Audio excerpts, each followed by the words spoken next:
Oh, but now you can't hear me. See me, hear Oh, me. I hear you. We can hear you. All right. All right. So are we looking better? How do we look? Is it working? We're recording. Welcome.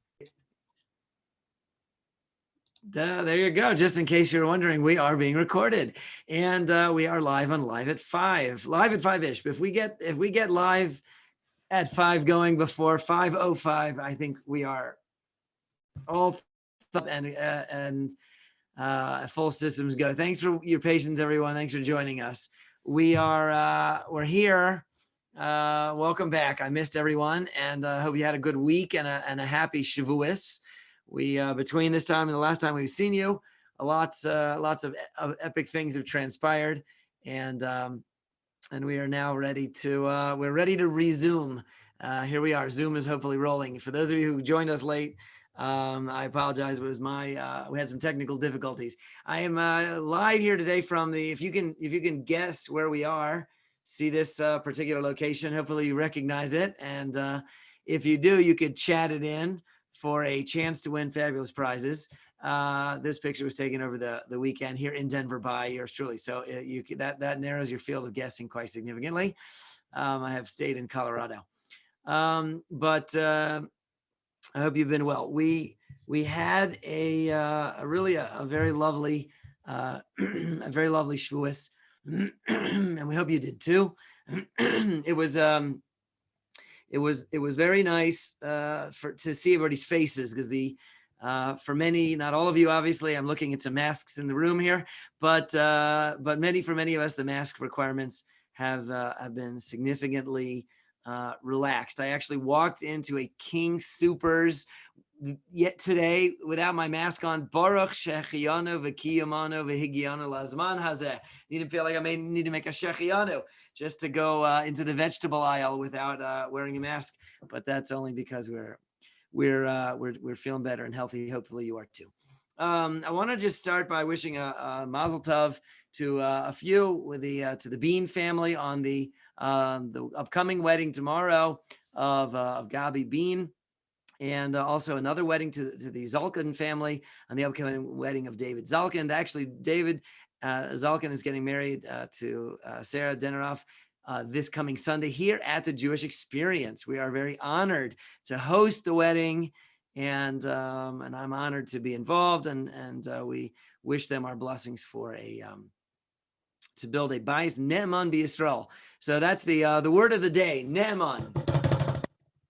Okay, this is the very traditional blessing given to those who are getting married, that we wish them that they should merit to build a house, which is called Ne'eman. And the word Ne'eman, which is the word of the day, really means faithful.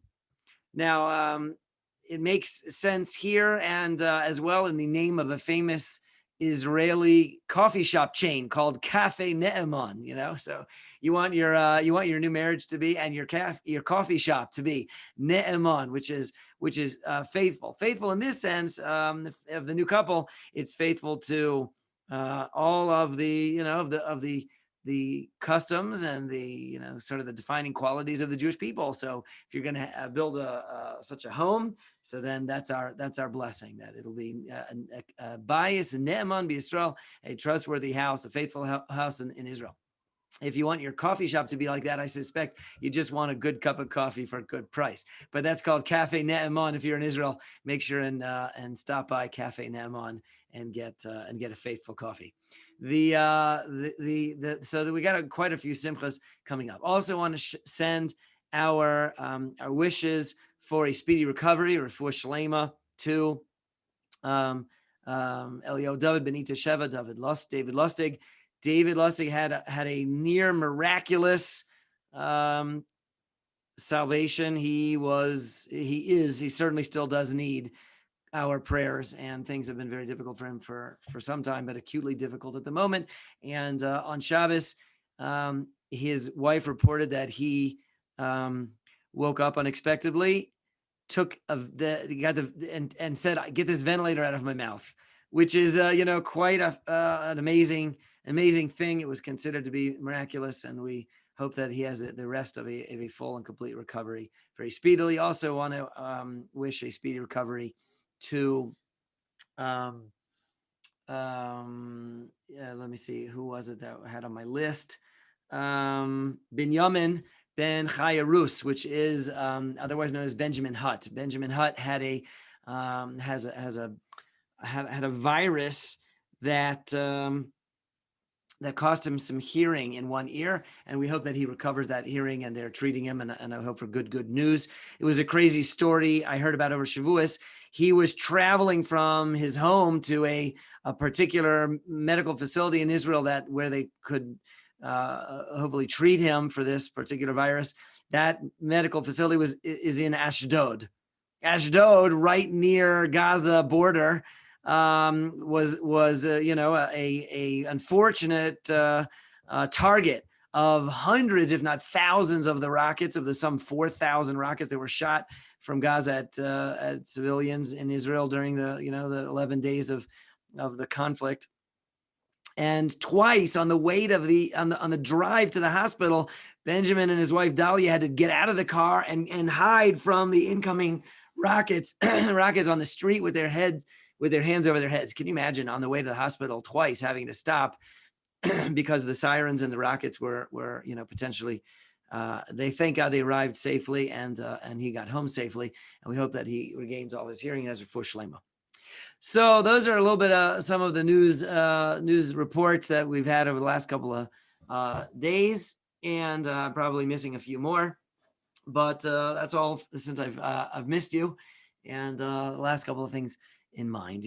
We thank God have a ceasefire, as I'm sure you know, and hopefully that will stick and the hostilities will be over. It's hardly an end to all the turmoil, though, unfortunately, and the turmoil has somewhat transcended the borders of Israel itself. There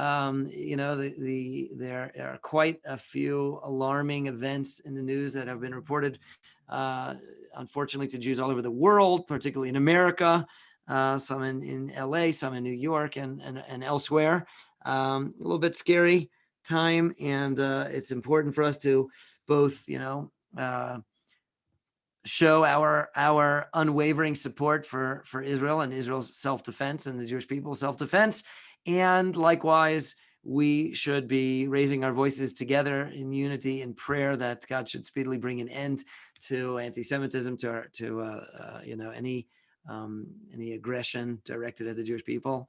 And we should be soon blessed with the moment that we've all been praying for thousands of years, the imminent arrival of the Messiah, the Mashiach, and the Messianic era, which will be the ultimate end to all of this conflict, and probably the only end that we'll likely see, the ultimate, permanent, and only end that we'll see to this conflict. So those are our prayers.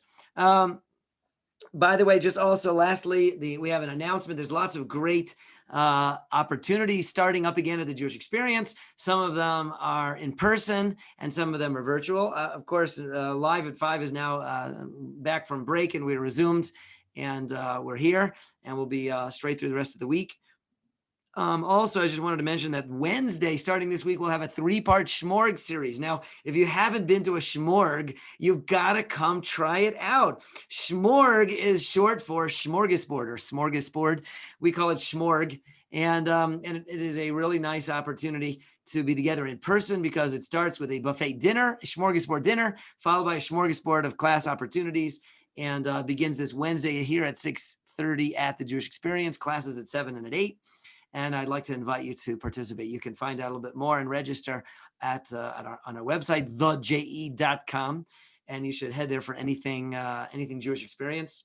Some of the classes will include a little bit of a discussion about anti-Semitism and understanding, the current position that we're in addition to some more timeless topics as well as timely, and timeless. Okay. Come once, come often. And that'll be a 3-part series that starts this Wednesday at 6:30, the Jewish Experience in person, because otherwise, how else can I feed you? That's the thing. We've got to get over the Zoom thing because I won't be able to feed you. And that's a big part of what I do here at the Jewish Experience. I like to feed people. So please take a look into that and join us. There are other things. Another one just of interest, if you're into mindfulness and meditation, we have an amazing Wednesday lunchtime mindfulness half an hour with Bonnie Raderman. She seems to be amazing, and I would give that if you're at all interested in meditation or mindfulness and you want a very, very high class opportunity to come and experience that here at the Jewish Experience. There's no cost to participate. It's I believe it's 12 or 12:30. You can see it there on again on the website theje.com with Bonnie Raderman. She's excellent, and I highly recommend that. That's another opportunity, and there are a variety more. Take a good look there. Also, some classes starting with Aliza Chernitsky, with Chaya Parkov. There's so many great opportunities. And meanwhile, here we are live at 5, which is hopefully you're tracking this as 30 epic minutes. And if you haven't and you'd still like to, I don't think we've taken the page down. You can go to sign up and be part of, get your epic Sinai pass and be part of our epic learning program, which thank you for those of you who did sign up. Thank you for doing so. I think it's very exciting and cool. And people around the country were reaching out to me to say, can they do likewise? Can they have they don't know what an epic pass is maybe, but they definitely want to do an epic Sinai campaign like we did. So we'll see. I think we'll see those elsewhere besides just Denver. Now, today I want to drill down a little bit for the next half of our show, and I want to catch up with where the Jewish people are, wherever we may be in the world. We are reading together the 3rd parsha of the 4th book of the Torah, which is known as Beha'alosecha. It's a mouthful. Beha'alosecha. I think it's the most syllables of it, the name of any parsha in the Torah. Got the most syllables in that word. And it means literally in your raising up. Now, it's kind of a funny way to say it, in your raising up. Here, the real word, beha'alosecha, is a funny way of saying when you light the menorah, because that's the topic. We're talking about the lighting of the menorah. So let's fit this into the theme, the thematic content of Numbers anyway. So to the book of Numbers, book number 4. Welcome to those who are just joining us. Is called Numbers in Hebrew. It's really in English. It's in Hebrew we would call it Bamidbar, which means in the wilderness. But the name in English Numbers comes from our sages' nickname of the verse.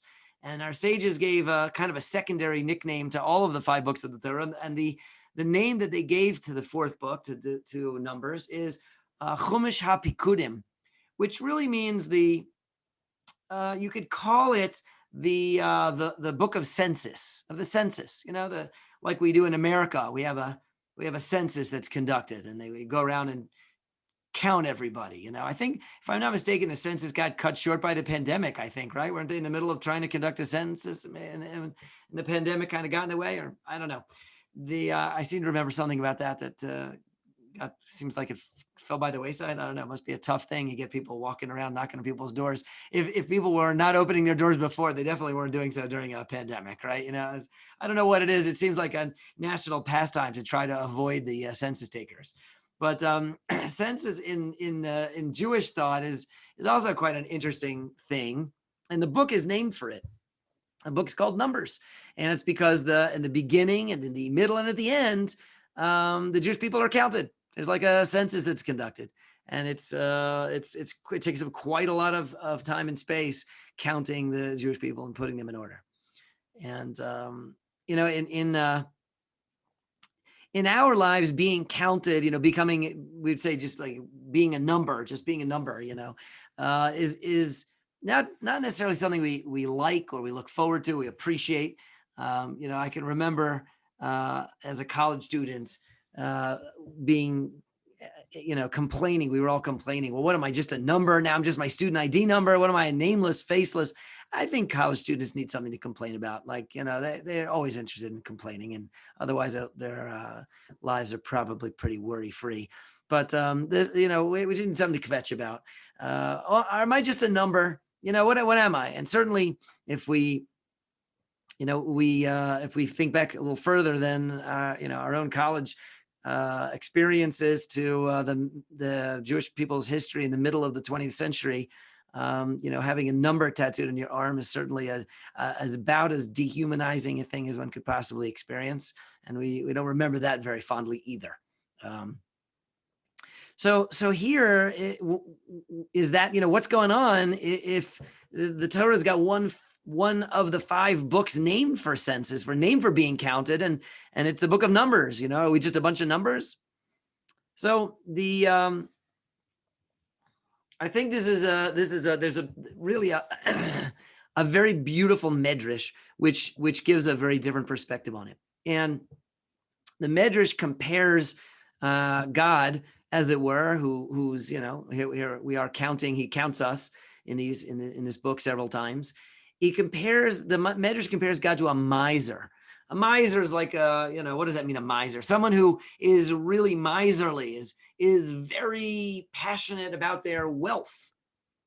And what does a miser do for a good time on a Sunday afternoon? He sits around and he counts his gold coins. Okay, that's what you do if you're a miser. You love your money, and nothing makes you happier than just sit around and count it. Okay, why would that be an apt medrash to explain the book of Numbers?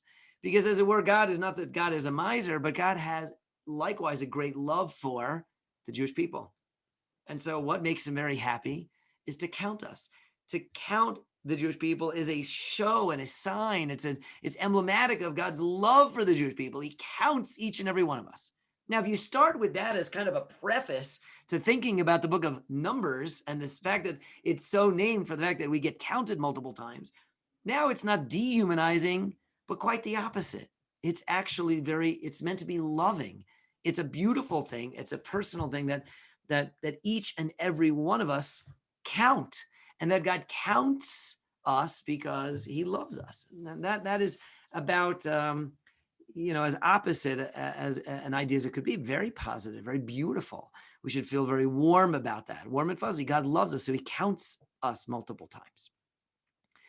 And this, in a sense, is further alluded to by the words that are used when the Torah describes these censuses that are taken. It doesn't use a typical word of counting. There's no, the typical words of counting. We know recently we went through the counting of the Sfiras HaOmer. The word lispor, sphira, is to count. That's not the word used. There's another word, limnos, which is another Hebrew word which would mean to count. That word is not used. But the actual word used in these counts is, and this was the name of last week's parsha, is naso. Linasot really means to lift us. And as in the phrase, naso is rosh, to lift the heads of the Jewish people.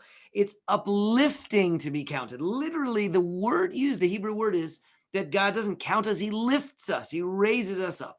And that actually is, similarly, the word that this week's parsha, if you translate it literally, is beha'alosecha, the word alos, which means to uplift, to lift up, to raise up. Now, we use that means to light a candle, but really the word is lift. Why is the word lift like aliyah, like making aliyah, meaning going up to live in Israel or getting called up to the Torah, an aliyah? That's the word la'alos. Why is that verb the word to light a candle? Interestingly, because a flame, the flame of a candle, in a very fascinating thing, it always points straight up. Did you ever notice that? If you light a candle and you twist the wick, the flame will always stay straight up. A flame always points upwards and rises. It's an amazing thing. Flames don't go, in other directions. Flames rise. Flame always rises. So when you're lighting a candle, you're raising up a flame. And just like the Jewish people are counted, where he raises us up. Now think a little bit about what this was like. If you can imagine with me, imagine the Jewish people, they're in the desert. We just got out of Egypt. We're at Mount Sinai and we're now getting counted.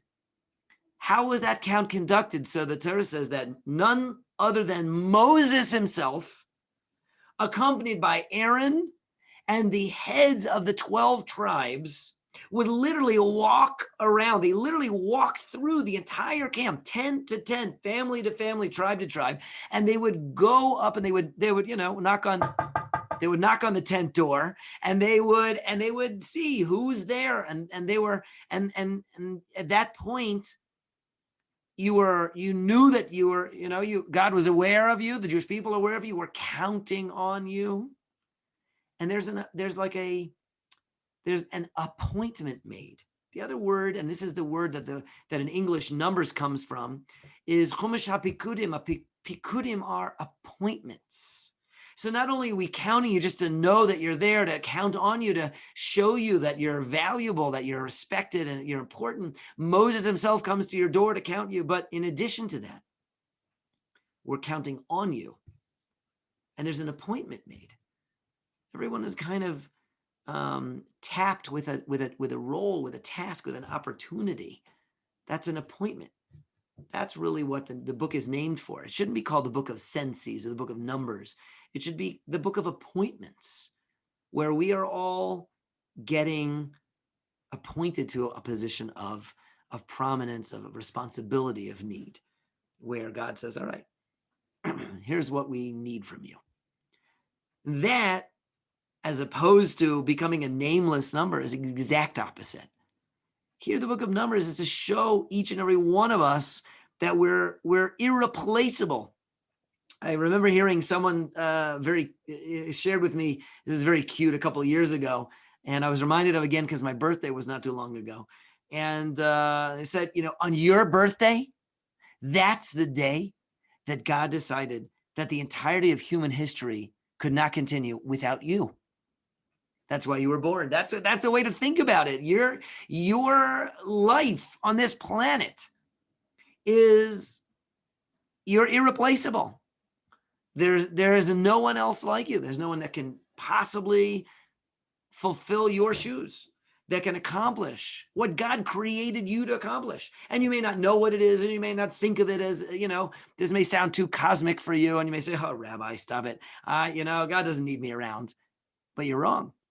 Because every day that you wake up, may it be till 120 in good health, you are needed. There's an appointment for you. There's a job. There's a role. You're being counted on. God's lifting you up, and your head is uplifted, and you're pointed towards the sky, towards heaven. That is the way to think about it. And that's what the book is really about. And many things transpire over the course of this book. There's lots of stories and narratives that we're going to talk about. But the constant of the whole book of Bamidbar, the constant is that it's replete with counting, with God saying, I love you and I'm counting on you. And that's the perspective on the Jewish journey through history, and your personal journey through your life. That it's a journey. And the word Bamidbar, the real name for the book, is what indicates that it's a journey through the wilderness. Sometimes this world is a wilderness. Sometimes it's barren of respite. Sometimes it's devoid of civilization. It's a barren wilderness, and it looks like that sometimes, where we don't feel safe, or we don't feel confident, we don't feel stable and secure. And that's what a wilderness is about. And unfortunately, that's the descriptive term for the journey of the Jewish people throughout history. It's like traveling through a wilderness, and you get to the other end, and you're happy to have reached the shore, or reached home. And we will be happy when we get there. God willing, it'll be very, very soon. But while we're on the journey, we have to know how important each and every one of us is. Each one of our lives are to the future, to the Jewish people, and to God above, our Creator. He wouldn't have created us if He didn't want us in the world. And we strive only to figure out what is my job today? What am I appointed to do today? If Moses came and knocked on my door, knocked on the door of my tent today, what would he be assigning me to do? What would he want to see me do? And what does my life today mean? So each and every one of us can ask that question and feel good about it, because we have a role and we are beloved. And that's the book of Numbers. And that's our show for today, folks. Sorry we got a little bit of a late start. Thank you all for joining us. We'll be here tomorrow again live at 5. Have a healthy day and a holy day. And thanks for being with us.